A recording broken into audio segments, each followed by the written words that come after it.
This is Guidance for Parents. I'm Mark Greenstein of Ivy Bound. I want to especially coach parents of high schoolers who want a name college or a big scholarship. In both cases, your wisdom as parents exceeds the whimsies of almost every student. Students want to get away with the least possible. Understandable. But they're not going to get into Stanford with doing minimal. And thus, there's this unfortunate lure. Unfortunate because it sounds very official, as if the EDU space is commanding test optional as an equally good way in to Stanford and other schools. Well, it's not. And thus, it has unfortunately given a lot of students an excuse, a bad excuse though, for not doing their best on the SAT. My firm coaches SAT prep. We do it well. There are many students who don't have a first good test. They shouldn't be giving up, especially if their practice testing has shown that they've built up their skills to get into that reach school. Or nobody knows they'll get into a reach. They can get into a very good school. The reach is still there, but it's a possibility.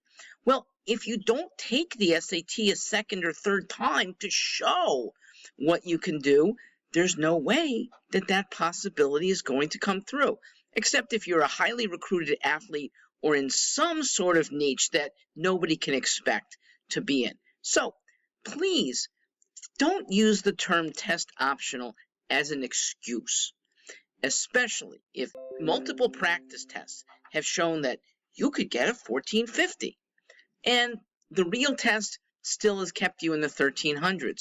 We know this. You can get a 1450. We know at least that much.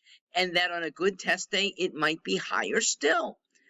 So the test optional, it's not a cop-out because students are hearing the wrong things. Let me give the right thing.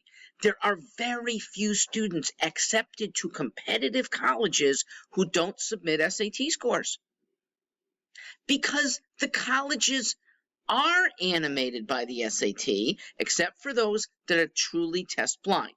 That is fewer than 10% of your top 200 colleges. Test optional does not mean test blind. So, if you've had a high practice test score, take it again until you run out of chances. Your chance of gaining admission for yourself or $100,000 for your parents to save on money when you do select a college, you're giving that up. I mean, parents, you've all probably experienced the unfortunate, my child did something and it's cost me $60 to make up for it. Well, guess what? Not doing an SAT that you're capable of scoring high on is costing you $60,000. That's about half of what our average students report for scholarships, merit-based scholarships that are largely based on a high SAT score. Your grades have to be good too, but almost everyone's in that ballpark to start.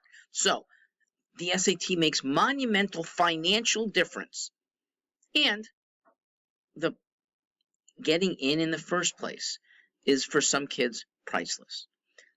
Don't stop until you run out of chances or get that high score that you're pining for.